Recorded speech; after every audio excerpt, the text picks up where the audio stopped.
Welcome back students. Part number 7 Riemann integration theorem number 10। यहीं से आपकी नई कहानी शुरू हो रही है, प्रॉपर्टीज या अलजेब्रा ऑफ राइमन इंटीग्रेशन। तो मैं आपको प्लस वाली करवा रहा हूं, f प्लस जी वाली। अगर इसकी जगह f प्लस जी की जगह f माइनस जी आ जाए, f जी आ जाए मल्टीप्लाई में, f बाई जी आ जाए, 1 बाई एफ आ जाए, f स्केयर आ जाए, इन सारों का सेम पैटर्न है।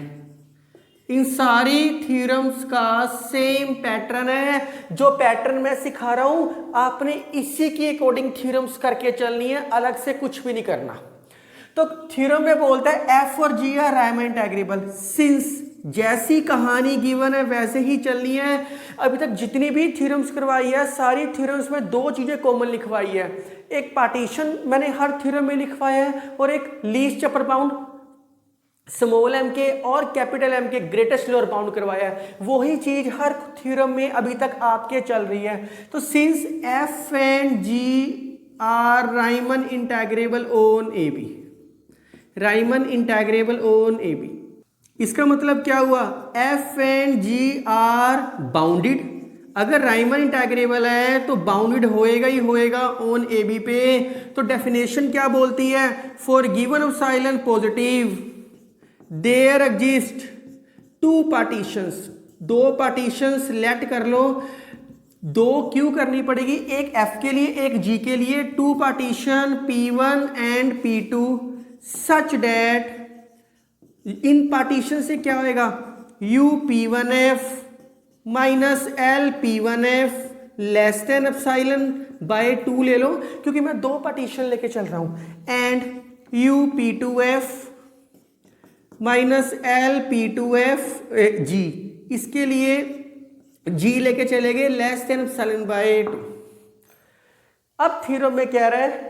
f प्लस जी दोनों को प्लस करना है, मतलब इनकी पार्टीशंस को कंबाइन करना है। और ये आपको पता है जब भी दो पार्टीशन दे रखी हो तो हम कॉमन रिफाइनमेंट लेके चलते हैं।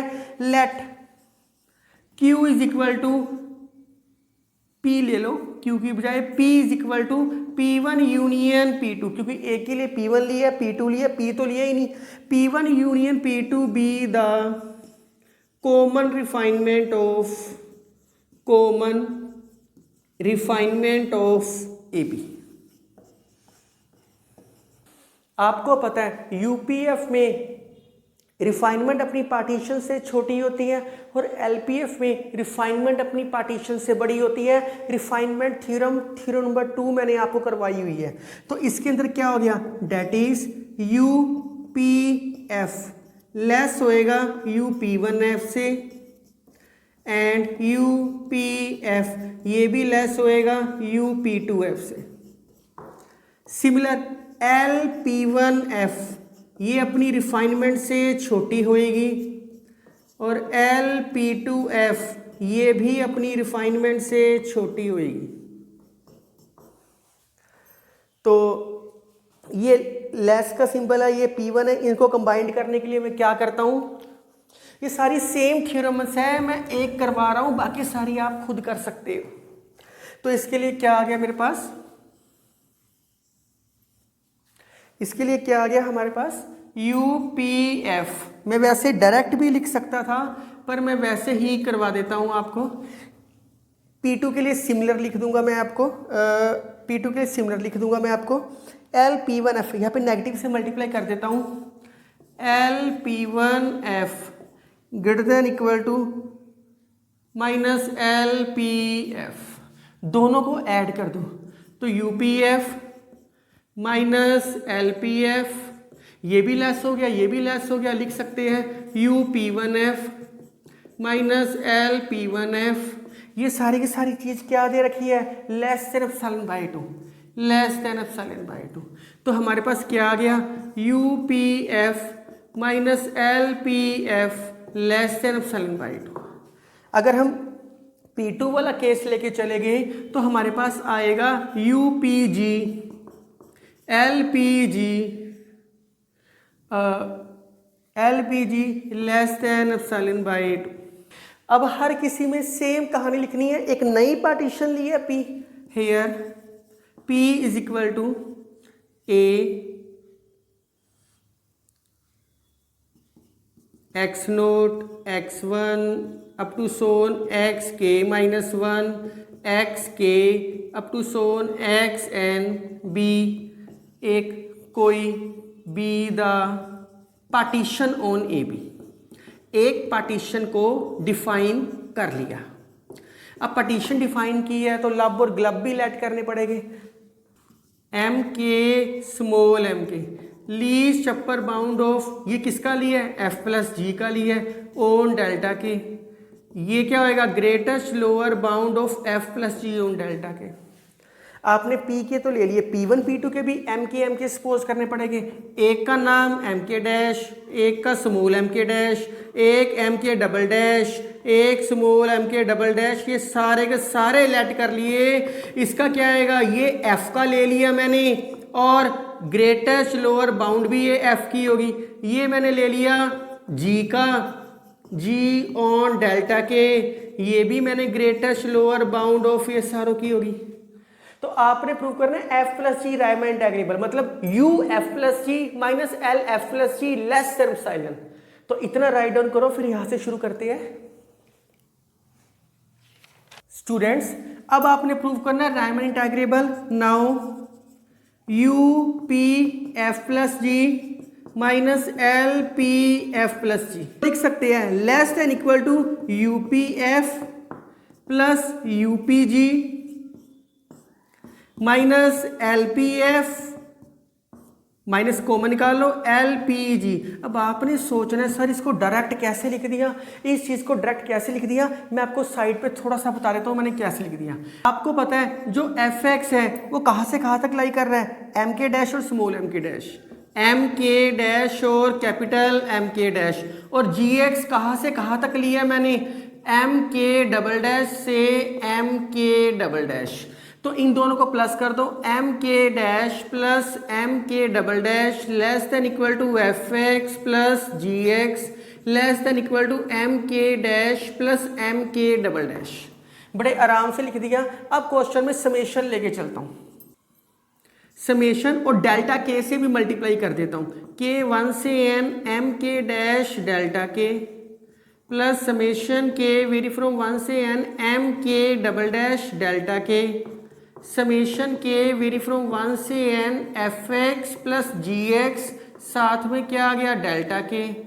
वही कहानी लिख रहा हूँ, कोई अलग नहीं लिख रहा मैं, बहुत आसान है वैसे तो।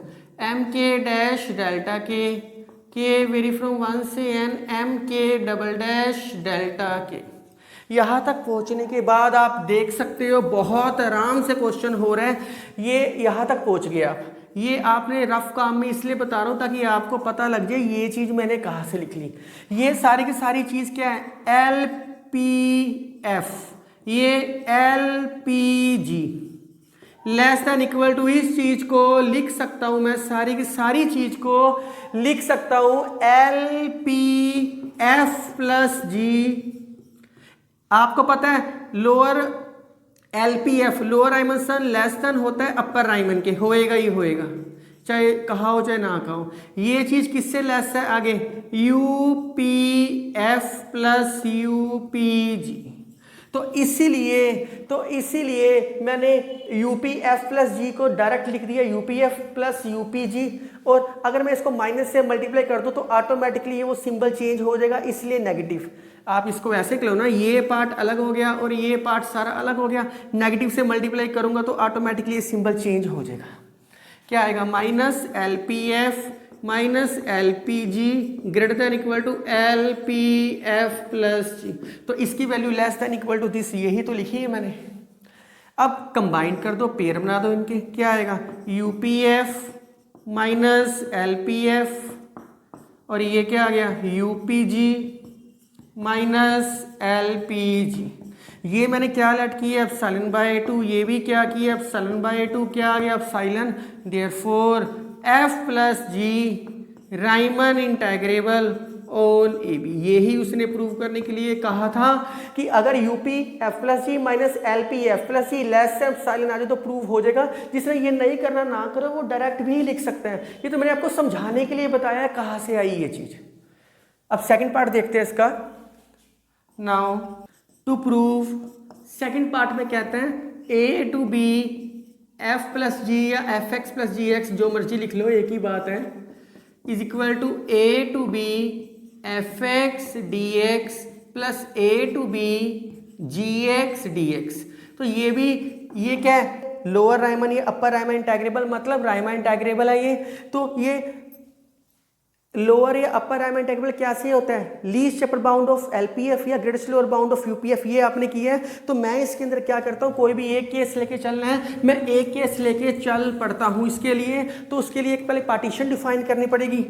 Late P is equal to ए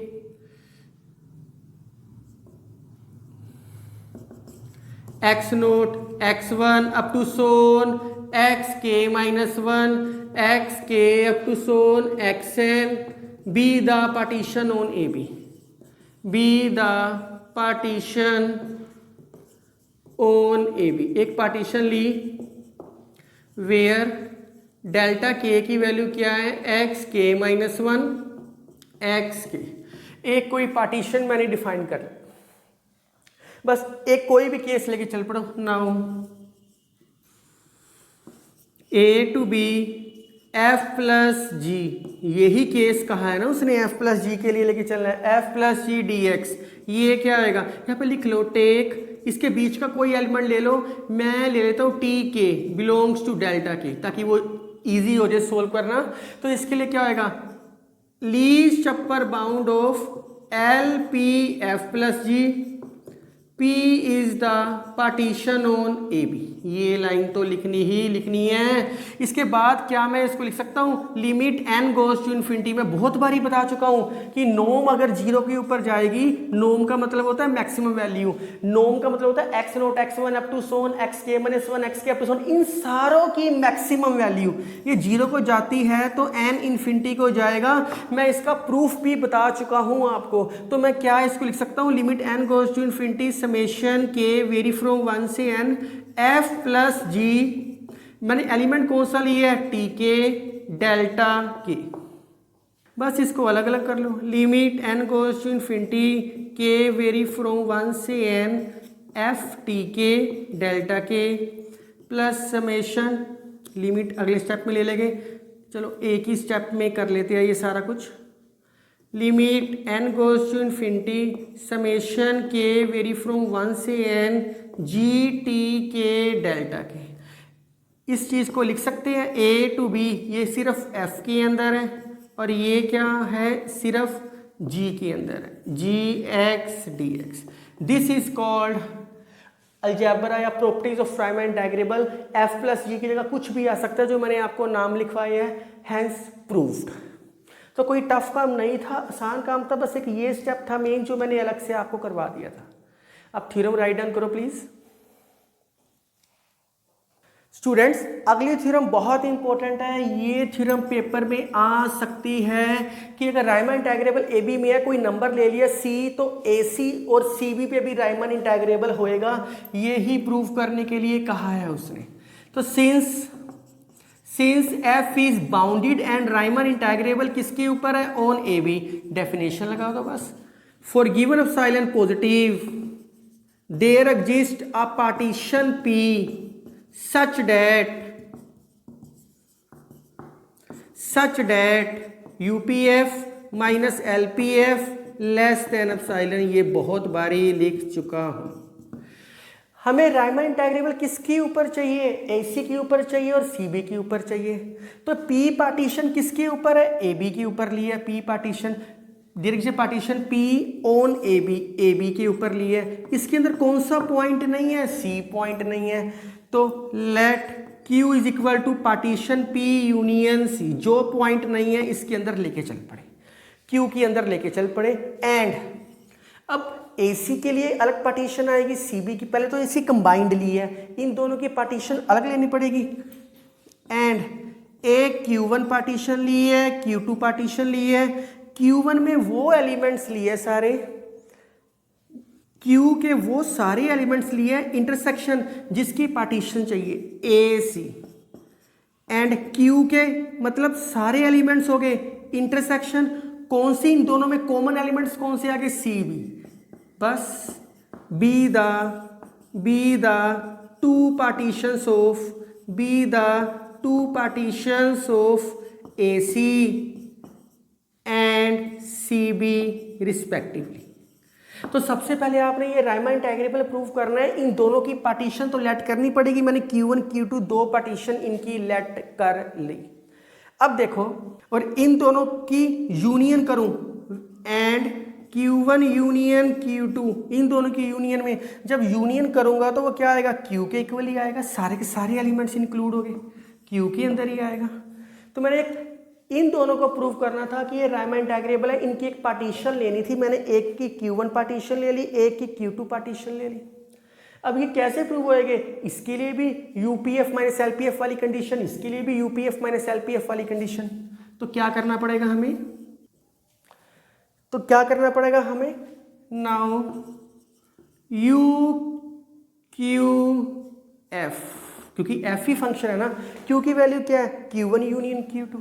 मैंने इसी तरीके से डिफाइन की है इन दोनों के बीच में से, ताकि इजी हो जाए। इसको लिख सकते हैं, मैं पीछे बता चुका हूँ, Q1F प्लस UQ2F अलग अलग करके लिख सकते हैं। अगर ये L के लिए होता, LQF, LQ1 प्लस Q2, अगर इसको भी मैं अलग अलग कर सकता हूँ, कोई प्रॉब्लम नहीं है। यहाँ तक तो बड़े इजीली आप आ सकते हो। बस खत्म हो गया, बाय वन। ये क्या बोलता है, UPF माइनस LPF जो इसके लिए होल्ड करता है वो ऑटोमेटिकली इसके लिए भी होल्ड करेगा, क्योंकि मैंने इसको पार्ट्स में डिवाइड कर दिया। By one, for every refinement of P, सारी रिफाइनमेंट के लिए होल्ड करेगा। क्या होल्ड करता है, UPF minus LPF less than epsilon था। तो मैं यहाँ P की जगह, क्योंकि आपको पता है P सबसेट ऑफ Q है, तो मैं लिख सकता हूँ UQF minus LQF less than epsilon, इसके लिए भी होल्ड करेगा। इनकी वैल्यूज पुट कर दो, बस खत्म हो गया। Q1F प्लस UQ2F, इसकी वैल्यू पुटिंग कर दी, और इसकी क्या है, LQ1F LQ2F, इसकी भी पार्टीशन होल्ड करा दी, पेयरिंग कर ली कंबाइंड। तो UQ1F माइनस LQ1F, और इसकी क्या आएगी, UQ2F minus LQ2F less than epsilon. ये दोनों चीज़ें लेस देन एप्सिलॉन है, तो मैं डायरेक्ट लिख सकता हूँ UQ1F minus LQ1F less than epsilon and UQ2F minus LQ2F less than epsilon. अब ये ना सोचना कि सर ये एप्सिलॉन है तो ये कैसे कर दिया, इसको एप्सिलॉन बाय 2 यहाँ पे 2 एप्सिलॉन ले लो तो automatically epsilon is a very small quantity, कोई फर्क नहीं पड़ता, डायरेक्ट लिख सकते हैं। देयरफॉर Q1 क्या, देयरफॉर ये क्या हो गया, F is Riemann integrable on, ये Q1 किसके साथ था, Q1 था AC के साथ, on AC, and F is Riemann integrable on CB, क्योंकि Q2 किसके साथ था, CB के साथ था। काइंडली यह आप चेंज कर लो, Q1 यूनियन Q2 लिखना था, प्लस लिख गया मैं। तो ये थ्योरम थी आपकी अलजेब्रा प्रॉपर्टीज वाली थ्योरम थी, और आप मेरे साथ बने रहो, आपको कहीं जाने की जरूरत नहीं है। यहाँ आपको हर थ्योरम मिलेगी। पार्ट नंबर 8 में फंडामेंटल थ्योरम ऑफ कैलकुलस करेंगे हम। तो thank you, take care, enjoy.